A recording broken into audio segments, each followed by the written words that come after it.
Estamos de volta com o nosso curso de Direito Penal Atual. Eu sou o professor Alexandre Salim e estou aqui trazendo assuntos inovadores, muitos deles polêmicos, para você dentro do nosso curso de Direito Penal Atual. Eu conto aqui com a presença dos ilustres colegas, a Marta, o Joseleno e o Anderson, que muito abrilhantam aí com a sua presença a nossa explanação. Sejam bem-vindos. Se tiverem dúvidas, por favor, falaremos sobre elas após, ok? Se você tem alguma dúvida, não hesite em nos escrever. O nosso e-mail é saberdireito@stf.jus.br. Se você quiser, se identifique, mas o importante é que você identifique o tema e identifique o professor, para que nós possamos dar-lhe uma resposta à altura da sua indagação, tá? Resolvendo a sua indagação de forma definitiva, ok? Eu falava para você que nós estamos aqui viajando dentro do direito penal. Estamos trazendo assuntos inovadores e muitos polêmicos, como é o direito penal do inimigo. O que eu me proponho agora, na nossa quarta aula, é viajar com você nas velocidades do direito penal, em especial na quarta, que está relacionada com o neopunitivismo. A quarta velocidade é algo realmente novo para a nossa realidade brasileira. Os poucos autores que enfrentam o tema relacionado às velocidades o fazem apenas em relação às três primeiras. Não há autor no Brasil que hoje comente a quarta velocidade. Portanto, eu estou trazendo para você um assunto que é realmente novo. É um ótimo assunto para você que está aí ligado à academia, você escrever, você dissertar, você inclusive trazer como tema até de uma dissertação de mestrado. Para você que está se preparando para os concursos, por outro lado, quer dizer, isto não é menos importante, porque isto amanhã, logo em seguida, isto será tema de indagação. Não tenho dúvida disso. Por que nós falamos em velocidades? Nós poderíamos falar em fases. Poderíamos falar em momentos históricos, poderíamos falar em etapas, mas o certo é que o termo que se consagra é velocidades. Por quê? Porque é o termo escolhido pelo professor espanhol Jesus Maria Silva Sanches. Então você tem que anotar o professor Silva Sanches, porque é importante que você sempre pesquise a origem. O livro se chama A Expansão do Direito Penal. A expansão do direito penal. Você vai encontrar temas que também são novos e estão relacionados com o direito penal, chamado direito penal do risco. O direito penal da pós-modernidade. O direito penal pós-industrial, como dizem muitos. Bom, o direito penal do risco, ele nos ensina que hoje, viver em sociedade é viver em constante risco. Viver em sociedade significa estar exposto constantemente a situações de risco. Seja as situações de risco decorrentes das construções cada vez mais altas, do trânsito, onde há o maior número de causas de mortes violentas no nosso país, seja em relação a questões difusas, como a poluição ambiental, por exemplo. Então, a pergunta que se faz é: essa expansão do direito penal, ela é salutar? Nós temos que assinar embaixo, atestar, concordar com o direito penal expansionista, que hoje regra todo e qualquer segmento social? Aliás, minha cara colega Marta, houve uma questão para o Ministério Público da Bahia, concurso do ano passado, 2010, que traz uma pergunta que faz uma relação entre direito penal e bem jurídico espiritualizado. Olhem como é interessante. Você já ouviu falar de bem jurídico espiritualizado? Pois é. O bem jurídico espiritualizado significa este bem jurídico que é imaterial, que não é corpóreo. E a pergunta é: o direito penal se presta para a defesa desse tipo de bem jurídico? Um bem jurídico que é difuso? Um bem jurídico que não tem vítima determinada? E digo mais para você. Se o direito penal se presta para tutelar este tipo de bem jurídico, é o mesmo direito penal que nós usamos para tutelar um bem jurídico individual? Eu posso continuar trabalhando com o direito penal clássico, o direito penal que foi concebido, tal qual, lá no Código de 40, um direito penal que trabalha com fato típico, como sendo conduta, resultado, nexo e tipicidade. Se hoje eu falo de bens jurídicos espiritualizados, em uma vítima que não é determinada, a minha vítima hoje é a coletividade, uma questão ambiental, uma poluição, eu posso trabalhar com um resultado que não é certo também, um resultado que é muitas vezes transnacional. Ele começa no estado A e para no B, ou ele começa no país A e para lá no país D. Como eu faço para resolver essas questões novas, ligadas a bens jurídicos coletivos, difusos, onde o resultado ele não é certo, onde a vítima não é determinada, a vítima é a coletividade? Que instrumento que eu uso? Eu consigo coibir esse tipo de infração com o meu direito penal clássico? Esse tipo de infração merece a repressão penal? Ou o direito penal ele tem que ser reservado justamente para casos mais típicos, onde há uma vítima determinada, como no caso do homicídio ou da lesão corporal, em que eu tenho o resultado certo, em que eu posso estabelecer de maneira precisa um nexo de causalidade entre conduta e resultado? O direito penal clássico, ele é eficiente para tratar desta, aspas, criminalidade moderna? Quer dizer, essas indagações hoje, elas vêm. Esta expansão do direito penal não ofende, ao fim e ao cabo, o princípio da reserva legal?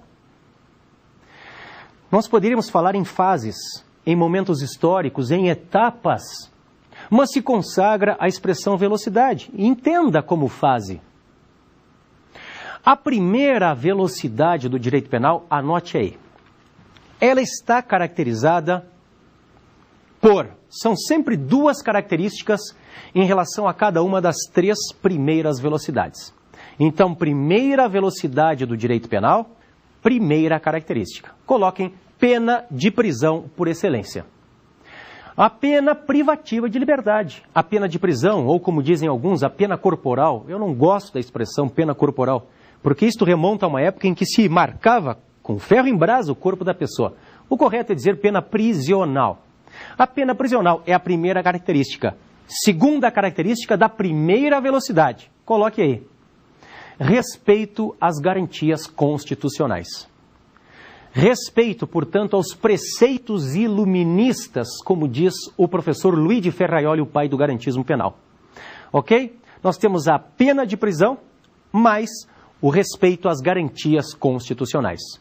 Ou seja, o sujeito, ele vai praticar o crime, sobre o comportamento dele vai incidir o direito penal clássico, que traz a sua resposta clássica, que é a pena de prisão. Só que haverá um due process of law, um devido processo legal, onde lhe será garantida a ampla defesa, também o contraditório, também a entrevista particular com o advogado, ou seja, é o nosso direito penal tal qual o conhecemos. É a primeira velocidade. Chegamos num segundo momento histórico. Escreva aí. A segunda velocidade do direito penal. São sempre duas características. A segunda velocidade, primeira característica da segunda velocidade. Coloque aí. Substituição da pena de prisão por penas alternativas a ela. Isto é próprio da segunda velocidade. A substituição da pena prisional por uma pena alternativa à prisão. Então, uma pena restritiva de direitos. Aquelas que estão ali arroladas expressamente no artigo 43 do Código Penal. Nós temos a interdição temporária de direitos, nós temos a prestação de serviços comunitários, nós temos a prestação pecuniária e o recolhimento domiciliar, hein? Olhem que questão boa. Ele é previsto? Eu posso falar em recolhimento domiciliar como pena alternativa no Brasil? Isso é uma questão ótima para aqueles que se preparam para o concurso, porque a resposta é sim. Não obstante o veto que vem ao inciso 3º, lá do artigo 43, em 98. Em 1998, com a Lei 9714 de 98, é alterado todo o capítulo das penas alternativas no nosso país. Pois bem, lá em 98 vem vetado o inciso 3º, que tratava justamente da pena de recolhimento domiciliar. Então muitos dizem, não cabe porque foi vetada pelo presidente da República. Agora, muitos também desconhecem a lei dos crimes ambientais.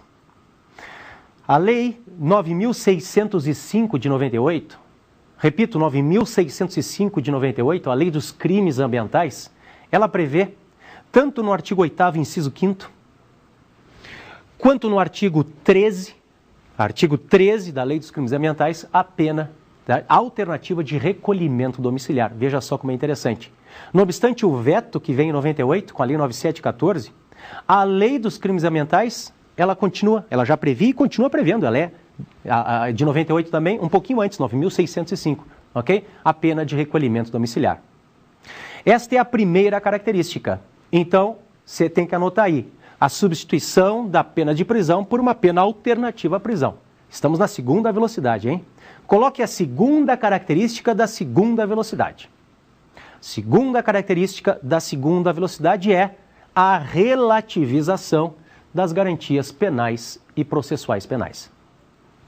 Relativização, flexibilização das garantias penais e processuais penais. Então não há uma efetiva defesa, um contraditório, uma entrevista efetiva com o advogado.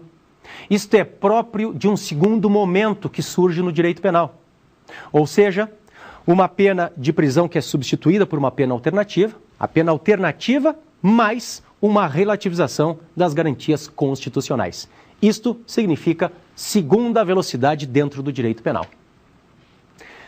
Chegamos num terceiro momento, a uma terceira velocidade. Sempre são duas características, né? Coloquem a primeira característica da terceira velocidade. A primeira característica da terceira velocidade é o resgate da pena de prisão por excelência. Então, eu resgato a pena de prisão que havia desaparecido com a segunda velocidade. Na segunda, eu trabalho com pena alternativa à prisão. Então, resgata-se a pena de prisão por excelência. E, segunda característica, são flexibilizadas as garantias penais e processuais penais.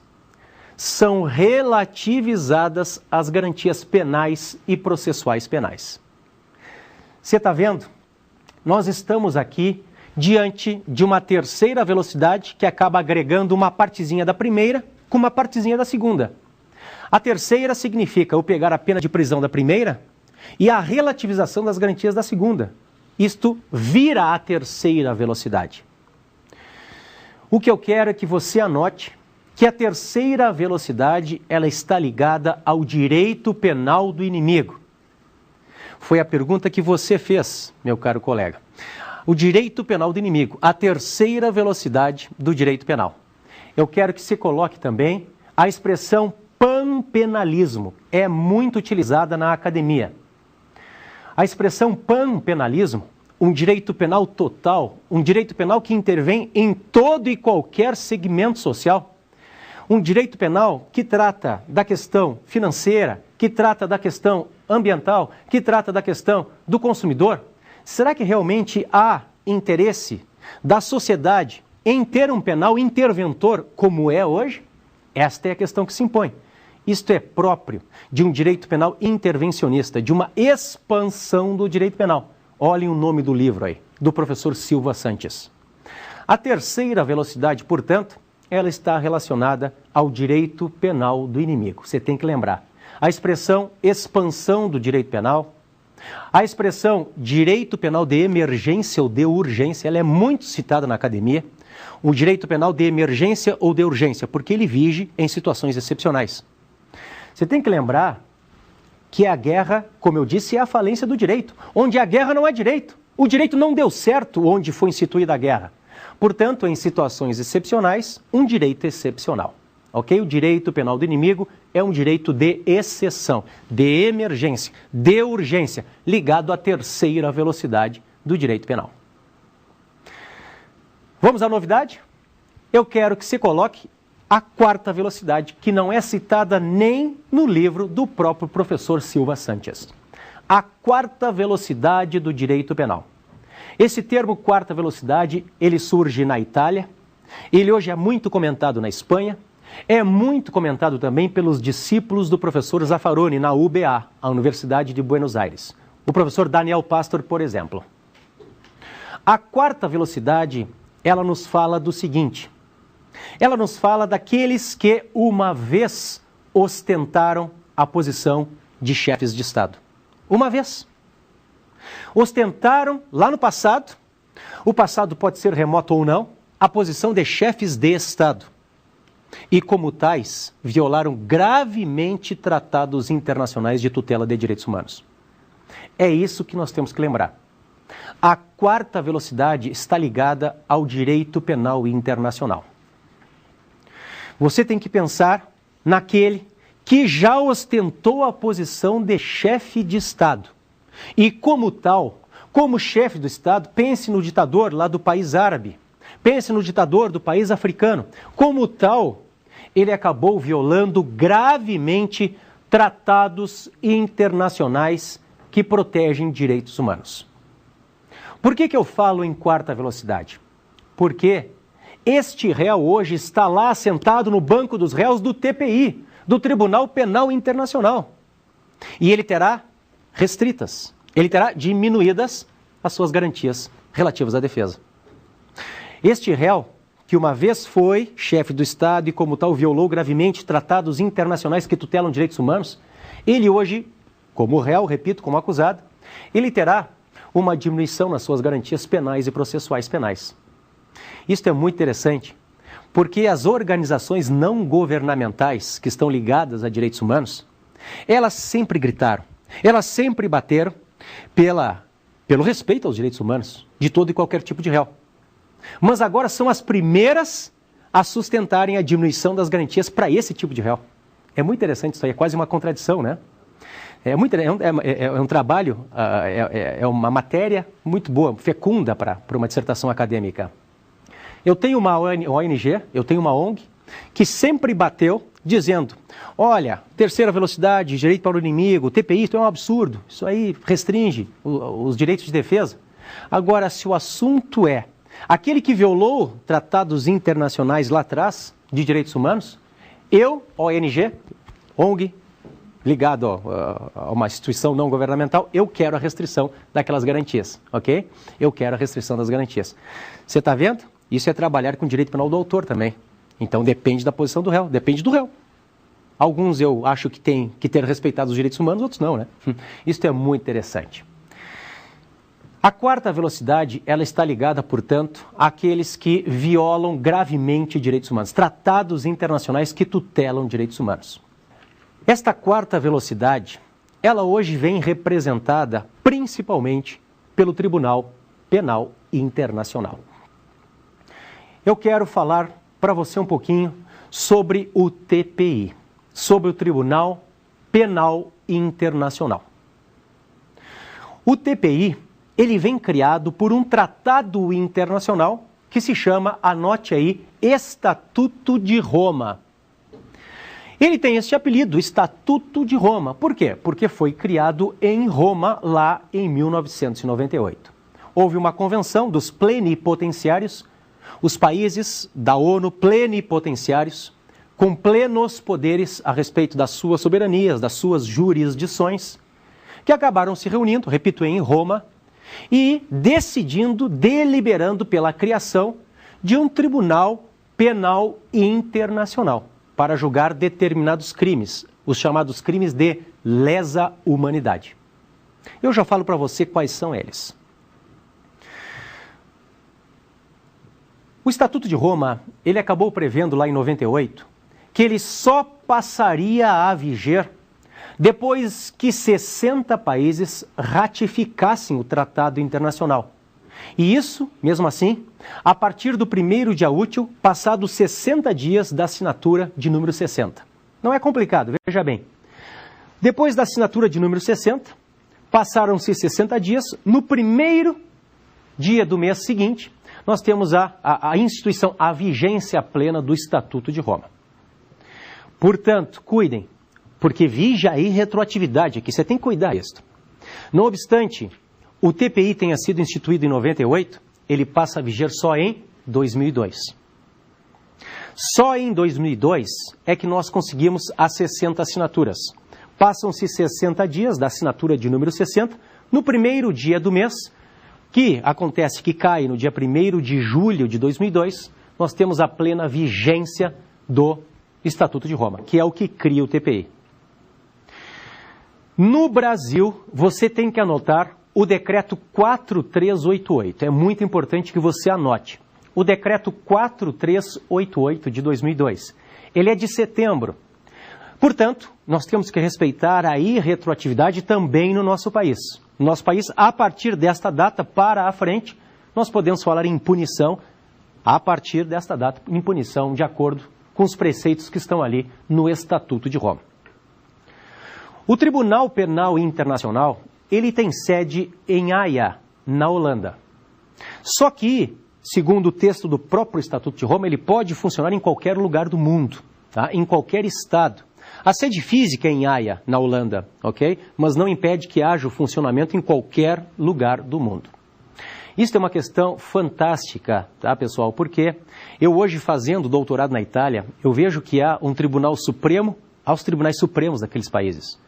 Nós temos hoje uma jurisprudência que tem que se conformar com uma jurisprudência comunitária, como eles dizem. Hoje na Europa há o direito comunitário, o direito dos estados, os 27 estados comunitários. E repito, isto é fantástico, porque acabaram de ingressar 10 países do leste europeu. Então você tem ali a Inglaterra, por exemplo, que trabalha com common law. Você tem Portugal, tem Itália, tem França, que trabalham com civil law. E você tem países do leste europeu que trabalham com direito comunista, ou trabalhavam até ontem com direito comunista. E hoje todos ali, juízes integrados, trabalhando, juntos, dentro de um mesmo tribunal. Isto é fantástico. Se você não compreendeu o que eu falei, cuide. Há duas grandes famílias dentro do direito. A família do civil law e a família do common law. A família do civil law, que é a nossa, de tradição romano-germânica, romano-tedesca, ela tem como base a lei escrita. É o Brasil. A família do common law, então repito, a primeira do civil law, com base na lei escrita. A família do common law, onde está a Inglaterra, Estados Unidos, a Austrália, por exemplo, tem como base o precedente, e não a lei escrita, o precedente. Se diz hoje, e é a crítica com a qual nós hoje trabalhamos dentro da academia, que nós estamos chegando ao momento de criação de uma fusão, de um único sistema, porque a common law está cada vez mais escrita, e hoje nós temos países como o Brasil que instituem as súmulas vinculantes. Vocês se deram conta? A súmula vinculante, ela é uma decisão jurisprudencial que acaba tendo quase que força de lei. O precedente, portanto, determinando, vinculando. Você está vendo? Quase que chegando a um sistema único, um sistema eclético. Ok? Então nós temos juízes ali que estão vinculados ao common law, Inglaterra, vinculados ao civil law, Itália, França, Espanha, Portugal, e juízes que até ontem tinham uma mentalidade de direito voltado ao comunismo, direito comunista, onde a parte especial do Código Penal ela se inaugurava com os crimes contra a administração pública. Era o mais importante, não era o crime contra a vida. O grande penalista, Hungria, talvez o maior penalista que o nosso país já viu. Aliás, é aquele que aprofunda tudo, né? Ele tem uma obra que é um clássico obrigatório, com 10 tomos. É um grande penalista. Ele dizia o seguinte: se a parte especial do Código Penal fosse uma cadeia de montanhas, o homicídio estaria no pico mais alto da relevância do bem jurídico tutelado. Então é da tradição de países como o Brasil, países ligados a civil law, de inaugurar a sua parte especial a partir dos crimes contra a vida, dada a relevância do bem tutelado. Agora, se você pegar país comunista, um código da época do comunismo, e assim também no nacional-socialismo, você tem uma inauguração a partir de crimes contra a administração pública, que é muito curioso, né? Dado o bem jurídico tutelado ali. Quer dizer, o crime contra o Estado, ele tem mais valor do que o crime contra a vida, né? Só abrindo parênteses, porque há necessidade de uma análise um pouquinho crítica aqui. Você sabe qual é o crime que tem a maior pena no Brasil? Porque isto fere a proporcionalidade. Nós estamos falando tanto em princípios aqui, em questões novas, né? O crime que tem a maior pena no Brasil Ele se chama extorsão mediante sequestro com resultado morte. Você sabia disso? É um crime patrimonial. Ou seja, se eu matar por matar, eu recebo 6. Agora, se eu matar para tirar o relógio da vítima, eu recebo 20. Você acha justo, acha razoável e proporcional que a vida vale 6 anos no nosso país? Isto é proporcional? É proporcional que a pena mínima do homicídio seja de 6 anos, é de 6 a 20, homicídio simples? E que a pena mínima do latrocínio seja de 20 a 30? O homicídio começa em 6, o latrocínio começa em 20. Você está vendo que, a partir de uma análise crítica, o nosso Código Penal, ele acaba sendo uma grande luta, uma grande guerra de quem tem patrimônio contra quem não tem patrimônio? Lembre disso, reflita sobre isso. O crime que recebe a maior pena no nosso país, ele é patrimonial, o que é lamentável, tá? Dada a desproporção dos bens que estão ali sendo tutelados. Fechei o parêntese na minha crítica. Voltamos para o Estatuto de Roma. E eu falava para você que no Brasil a instituição se dá por um decreto, o decreto 4388 de 2002. Só que além do decreto, nós temos, claro, toda a força constitucional a respeito desta matéria. Há muito, o Brasil já propugnava pela criação de um Tribunal de Defesa dos Direitos Humanos. Eu quero que você anote aí, registre o artigo 7º do ADCT. O artigo 7º do Ato das Disposições Constitucionais Transitórias. O Brasil propugnará pela criação de um Tribunal Penal Internacional de Defesa dos Direitos Humanos. Já está lá, desde o ADCT. Depois nós temos a famosa reforma do Judiciário, como ela foi conhecida, que vem com a emenda 45, a emenda constitucional 45 de 2004, que acresce ao artigo 5º um parágrafo 4º. Então você tem que anotar, o artigo 5º, parágrafo 4º, diz que o Brasil ele vai se dobrar, o Brasil vai ter que respeitar a jurisdição de um Tribunal Penal Internacional a cuja adesão tenha manifestado interesse. E o Brasil ratificou o Estatuto de Roma.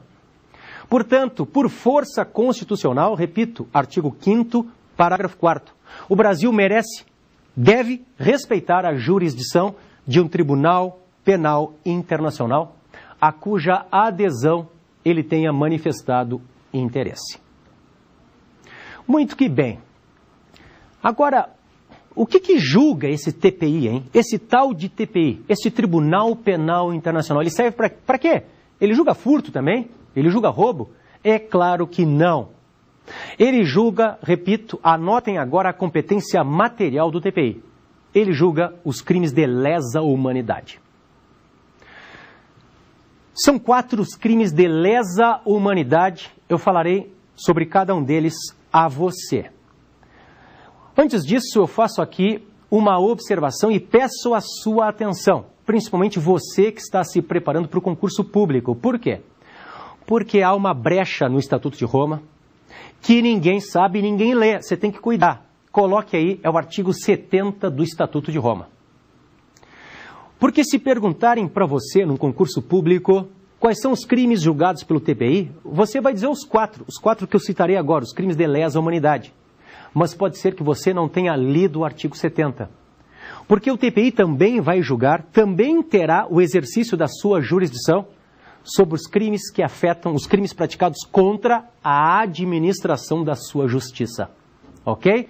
Crimes praticados contra a administração da justiça do TPI também são julgados pelo TPI.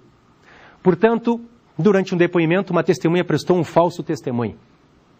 Alguém implantou ali uma prova ilícita. Houve corrupção de algum funcionário do TPI. Houve alguma fraude processual qualquer. Houve uma coação em relação a um juiz, em relação a um promotor, em relação até a um funcionário qualquer do TPI.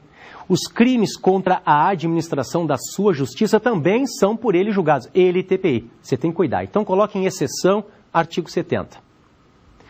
Porque o TPI, ele foi criado para decidir, para julgar causas de grande impacto para o mundo inteiro.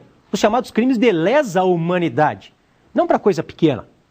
Só que, por exceção, se houver um crime contra a administração da sua justiça, também incidirá sua jurisdição. Ok? Vamos aos crimes de lesa humanidade. São 4 os crimes que são julgados oficialmente Em primeiro lugar, primeiramente, diretamente, pelo TPI, o genocídio, os crimes contra os direitos humanos ou contra a humanidade, os crimes de guerra e os crimes de agressão. Repito, para você que não pegou. O genocídio, os crimes contra os direitos humanos ou contra a humanidade, os crimes de guerra e os crimes de agressão. Genocídio, direitos humanos, guerra e agressão. Em relação ao genocídio, genocídio significa, cuidem, porque você tem que lembrar sempre das elementares típicas, porque aí depois vem os verbos nucleares ali no Estatuto de Roma. Quais são as elementares típicas do genocídio? São destruir, este é o verbo, destruir no todo ou em parte, grupo nacional, étnico, racial ou religioso. Repito, destruir no todo ou em parte, grupo nacional, étnico, racial ou religioso. Fazendo o quê? Matando membros do grupo, praticando sequestros, praticando crimes sexuais. Quer dizer, as condutas nucleares vêm depois, em várias alíneas dentro do Estatuto de Roma. Agora você tem que lembrar, se houver este intuito, este objetivo do agente de destruir total ou parcialmente grupo nacional, étnico, racial ou religioso, você estará diante de genocídio. Essa definição ela é muito semelhante à definição que vem na lei ordinária, anote aí, a lei 2889 de 56. Lei 2889 de 56, que define no Brasil o que é genocídio. Ela é muito semelhante. E há aquela particularidade, porque quando o legislador ele trata do genocídio dentro do Brasil, ele não traz uma pena específica para o genocídio, ele faz uma remissão. Se o sujeito matar, a pena é do homicídio qualificado.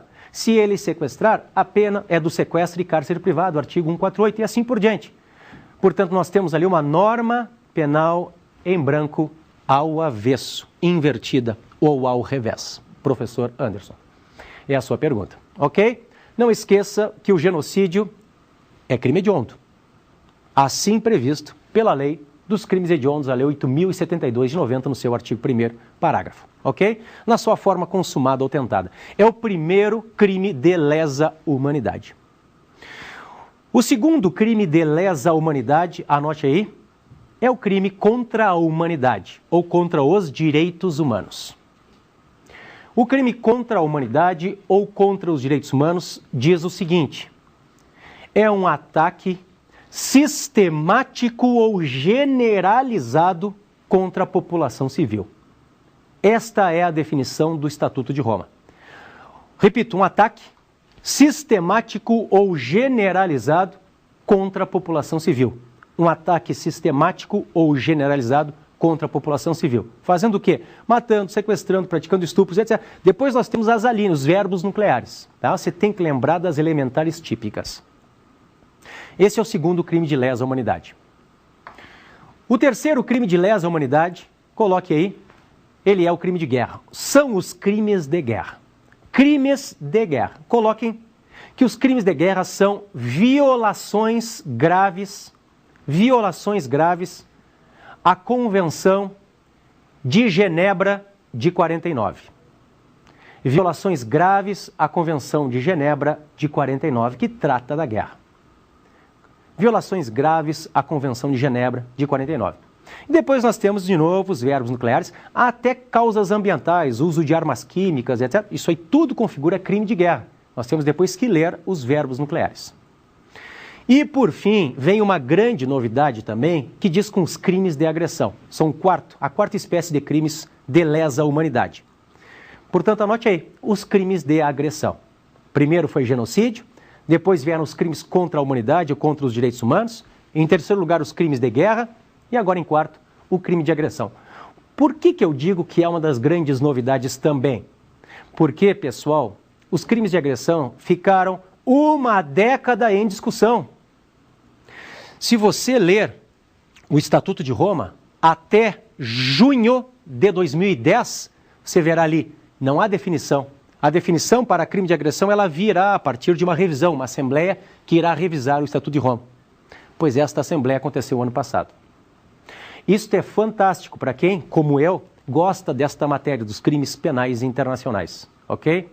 Quer dizer, a expectativa era grande do que seria o tal crime de agressão, agressão de um Estado contra outro Estado. No fim de maio de 2010, início de junho de 2010, houve uma grande convenção dos países plenipotenciários para a revisão do Estatuto. Esta convenção, ela disse respeito à revisão do Estatuto e à deliberação, finalmente, sobre o crime de guerra. Pois bem, os países plenipotenciários chegaram à definição do que era crime de agressão, falando o seguinte: coloquem violação à Convenção da ONU de 1974. É isso que você tem que lembrar. Violação da Convenção da ONU de 1974.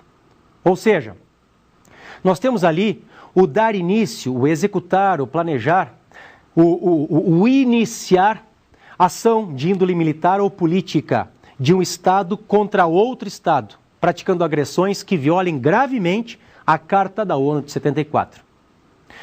Por que há uma remissão? Porque a definição de agressão já está, desde 74, definida lá no Conselho de Segurança da ONU. Só que muitos sustentavam que nós não poderíamos usar sob pena de ofensa ao princípio da taxatividade. Nós tínhamos que ter uma definição expressa dentro do Estatuto de Roma. Pois esta definição expressa hoje existe. O crime de agressão está finalmente definido. Pessoal, quase 12 anos depois. O crime de agressão está definido e ele fala justamente no descumprimento, na violação grave à Carta da ONU de 1974. Estes são os 4 crimes de lesa humanidade, ok? Genocídio, crimes contra os direitos humanos, os crimes de guerra e os crimes de agressão. De forma, depois, mais indireta, você tem os crimes contra a administração da sua justiça, artigo 70. Vamos falar um pouquinho sobre o Tribunal Penal Internacional. Além de outros, 2 princípios são aqui de lembrança obrigatória. Além de outros, repito, 2 são de lembrança obrigatória. O primeiro deles que você tem que lembrar é o princípio da irretroatividade, anote aí. O TPI, o Tribunal Penal Internacional, ele se curva ao princípio da irretroatividade. E isto é interessante, porque, pessoal, até então, as cortes penais internacionais eram todas cortes ad hoc. Eram todos tribunais de exceção. Você tem que lembrar o que os europeus fizeram quando de Nuremberg e o que os americanos fizeram quando de Tóquio. E eu não estou falando que não houve atrocidade. Claro que houve. Eu estou apenas falando da questão técnica de um tribunal de exceção ser montado e criar o crime que foi praticado lá atrás. Você está vendo?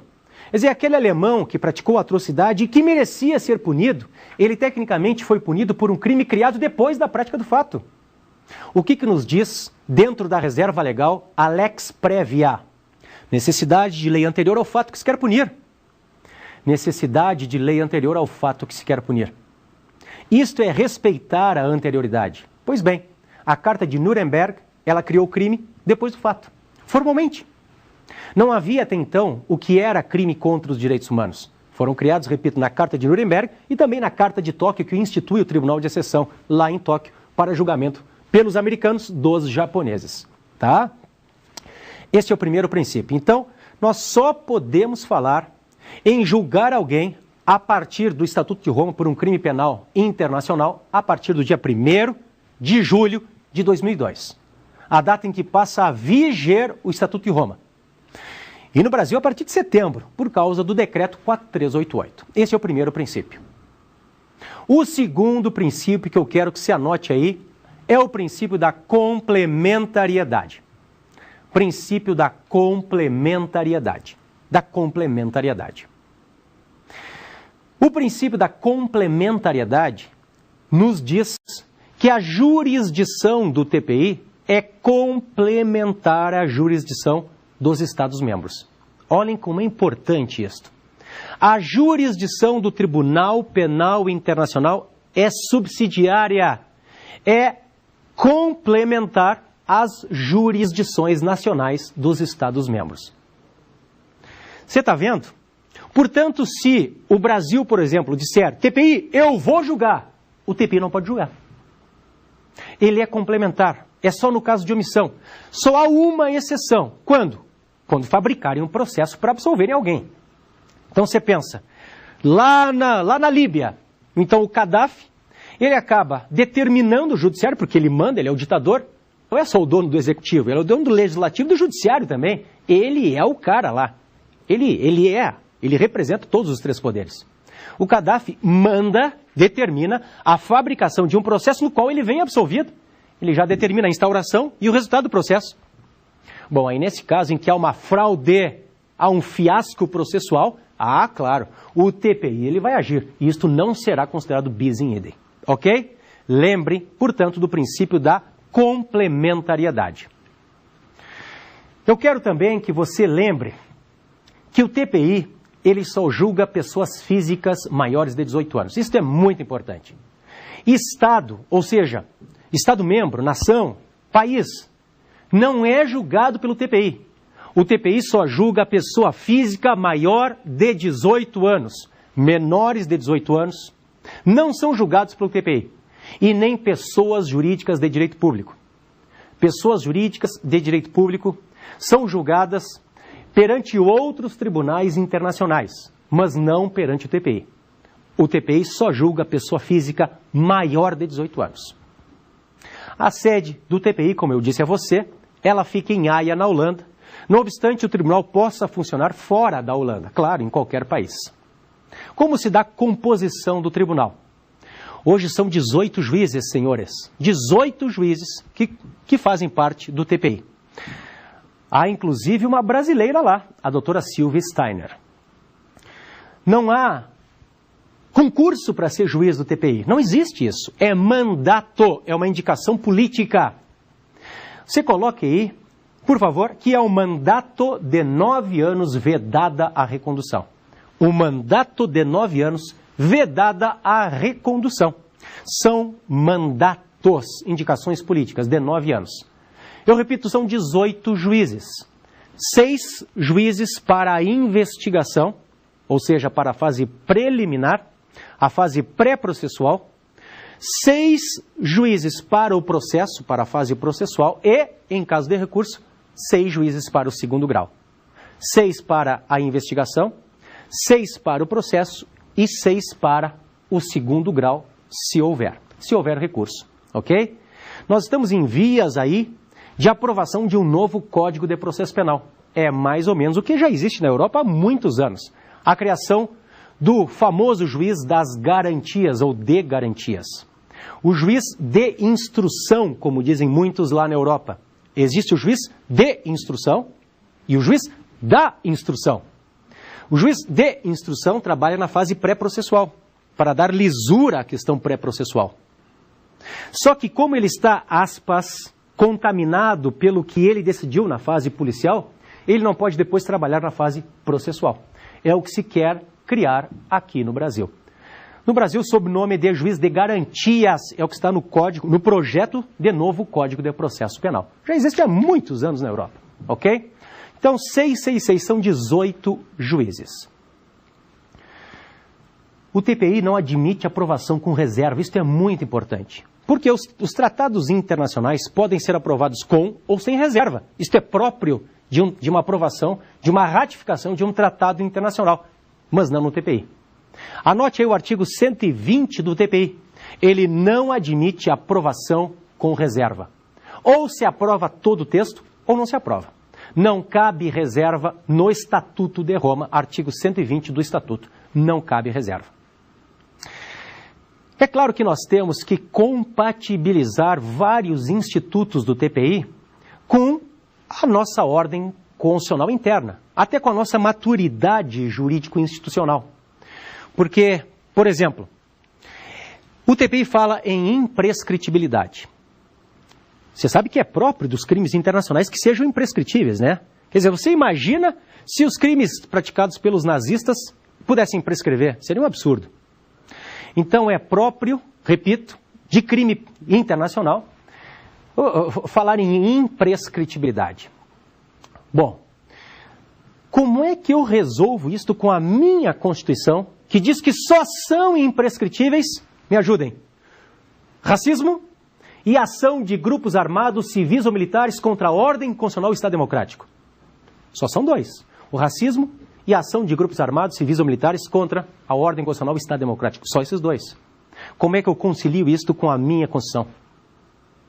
Como é que eu concilio, por exemplo, o famoso ato de entrega? Há um capítulo no Estatuto de Roma que fala do ato de entrega. Então, o TPI determina ao Brasil, olha, eu quero que o professor Salim, ele seja julgado lá no Tribunal Internacional. Como eu concilio isto com a minha Constituição, que veda a extradição de brasileiros natos, que é o meu caso? Como é que eu concilio isto com a ordem constitucional interna? Como é que eu concilio o ergástulo, senhores, com a minha ordem constitucional interna? O ergástulo é a prisão perpétua. Você sabia que o Estatuto de Roma prevê prisão perpétua em alguns casos? Prevê, está lá escrito, no Estatuto de Roma. Só que a pena de prisão perpétua é vedada pela minha, pela sua, pela nossa Constituição Federal. Está no artigo 5º. É um direito fundamental. Como é que eu concilio? Pois bem, em relação à extradição versus ato de entrega, o que vem sendo decidido é o seguinte: são dois institutos completamente diferentes. A extradição, ela se dá num plano horizontal, de Estado para Estado. De Estado para Estado, este é o pedido, de Estado para Estado, num plano horizontal. Já o famoso ato de entrega, que é um instituto previsto no Estatuto de Roma, se dá num plano vertical. Ou seja, de tribunal para Estado. De tribunal para Estado. E isto, portanto, não fere a Constituição. Em relação aos demais institutos, seja a imprescritibilidade, seja a questão atinente à própria prisão perpétua, o que vem sendo entendido é o seguinte: o nosso legislador interno, é claro, ele não pode limitar outros países. Você concorda? O nosso legislador constituinte, ele não pode estabelecer regras na nossa Constituição que vão limitar tribunais internacionais. O nosso país não pode estabelecer limites para o país A, para o B e para o C. Claro que não. Então essas regras dizem respeito à nossa ordem constitucional e interna, sendo sim possíveis exceções no que diz respeito à ordem constitucional, a ordem internacional, que está prevista em tratados internacionais. Ok? Isto é o que vem sendo decidido hoje em relação ao Tribunal Penal Internacional. Meus caros convidados, eu gostaria de saber se gostariam de tirar alguma dúvida. Professor Anderson. A quarta velocidade do direito penal é a mesma coisa do direito penal do inimigo? Não, meu caro professor Anderson. Não obstante, haja ponto em comum não quer dizer a mesma coisa. Qual seria o ponto em comum entre a quarta velocidade do direito penal e o direito penal do inimigo? Ambos os institutos, não esqueça, a quarta velocidade do direito penal tem a ver com direito penal internacional. E direito penal do inimigo tem a ver com a terceira velocidade. Ambas as velocidades querem restringir, diminuir, limitar garantias penais e processuais penais. Este seria o ponto em comum. No entanto, o inimigo é diferente, meu caro colega Anderson. O inimigo é outro aqui na quarta velocidade. O inimigo não é mais o terrorista, o imigrante clandestino. O inimigo aqui é quem uma vez foi chefe de Estado. Eu mudo o inimigo, é outro. É o Gaddafi. É quem uma vez foi chefe de Estado e, como tal, violou tratados internacionais de proteção de direitos humanos. Ok? Alguma outra? Professor, existe algum outro exemplo de segunda velocidade no ordenamento jurídico penal brasileiro? A colega Marta pergunta se há exemplo dentro do ordenamento jurídico penal brasileiro de segunda, né? De segunda velocidade do direito penal. E a resposta é absolutamente sim. Marta, Lei 9.099. E dentro dela, o Instituto da Transação Penal. Isto é fantástico. Artigo 76 da 9.099. O artigo 76 da Lei 9.099 fala daquela espécie de acordo, não mais entre as partes, porque isso é a composição civil do dano, mas aquele acordo entre o Estado presentado pelo promotor, e cuidem, porque não é representado, quem representa o Estado é o procurador do Estado, é o Estado presentado pelo promotor, e a parte, que se chama autor do fato pela Lei 9.099. Então, este acordo, essa proposta de aplicação de pena não privativa de liberdade, se chama transação penal. Está no artigo 76 da Lei 9.099. Agora a pergunta é, nesta audiência onde o MP oferece a transação penal, há necessidade de advogado? Não há. A lei não exige. Já tem denúncia? Não tem, é o momento pré-processual, não tem nem processo. Então, você está vendo o que é a segunda velocidade? Pergunta da colega da Marta. A segunda velocidade se caracteriza por uma pena que não é de prisão, é pena alternativa, mais uma relativização de garantias penais e processuais penais. É a transação penal. Sem falsa hipocrisia, por favor, a transação penal é imposição de pena. Ora, eu mando o sujeito cumprir serviços comunitários numa entidade tal, lá pintar, lavar a parede da prefeitura, cortar a grama da entidade tal. Eu acabo colocando cestas básicas na proposta. Quer dizer, aquele sujeito que é o nosso, aspas, cliente do Juizado Especial Criminal, que pede para parcelar em 10 vezes, R$50. Claro que é pena. É pena, não privativa de liberdade. Onde está o respeito, Marta, ao brocardo latino, nulla pena sine judicio? Não há pena sem um devido processo legal. Eu não posso aplicar pena sem devido processo legal. Só que isto é a transação penal. Veja bem. Eu estou numa audiência já aplicando pena, porque como se dá na prática, Marta? O sujeito está lá e, em regra, desassistido de advogado, a lei não impõe. É o autor do fato, não há processo ainda. Ele está lá coado, é o nosso cliente no Juizado Especial Criminal, e aí o promotor está lá todo engravatado e diz para ele, seu Zé, o negócio é o seguinte, o senhor faz jus a um benefício, eu estou lhe oferecendo a transação penal, ele mal sabe escrever o nome dele, está coado na audiência. O senhor vai se manifestar sobre a transação penal, o senhor não é obrigado a aceitar. Agora, se o senhor não aceitá-la, o senhor será processado pelo Ministério Público e poderá vir a ser condenado. Ele vai olhar para o promotor e dizer, doutor, onde é que eu assino? Mas é claro que eu vou aceitar, é óbvio que eu vou aceitar. Só que não tem processo, não tem denúncia, não tem, no mais das vezes, advogado. Por isso eu falo em flexibilização das garantias penais e processuais penais, Marta. É um sujeito que já está recebendo uma pena, que não é privativa de liberdade, é bem verdade, só que não há ampla defesa nem contraditória. É um ótimo exemplo de segunda velocidade do direito penal. O artigo 76 da 9.099, a transação penal. Ok? Meus caros, estamos encerrando a nossa quarta aula. O que nós vimos hoje? Vimos que há velocidades, etapas, momentos históricos, fases dentro do direito penal.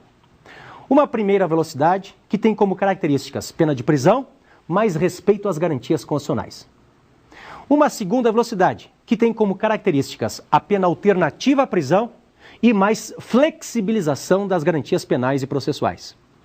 Uma terceira velocidade que diz como características a pena de prisão, eu resgato a pena de prisão por excelência, mais relativização das garantias penais e processuais. A terceira velocidade é o direito penal do inimigo. Não esqueçam disto, ok? É o panpenalismo, é o direito penal de emergência ou de urgência.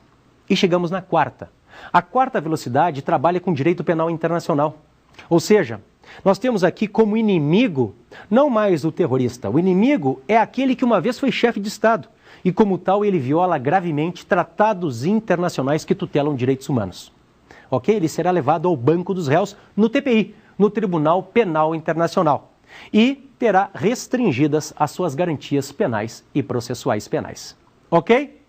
Não saia daí, porque na nossa próxima e última aula dentro do curso de Direito Penal atual, eu verei com você a famosa tese da tipicidade conglobante, o funcionalismo reducionista ou contencionista do grande pensador, penalista, juiz, filósofo argentino Eugênio Raul Zaffaroni, que, aliás, é uma realidade hoje nas cortes superiores, com a tese da tipicidade conglobante e a própria atipia conglobante no princípio da insignificância.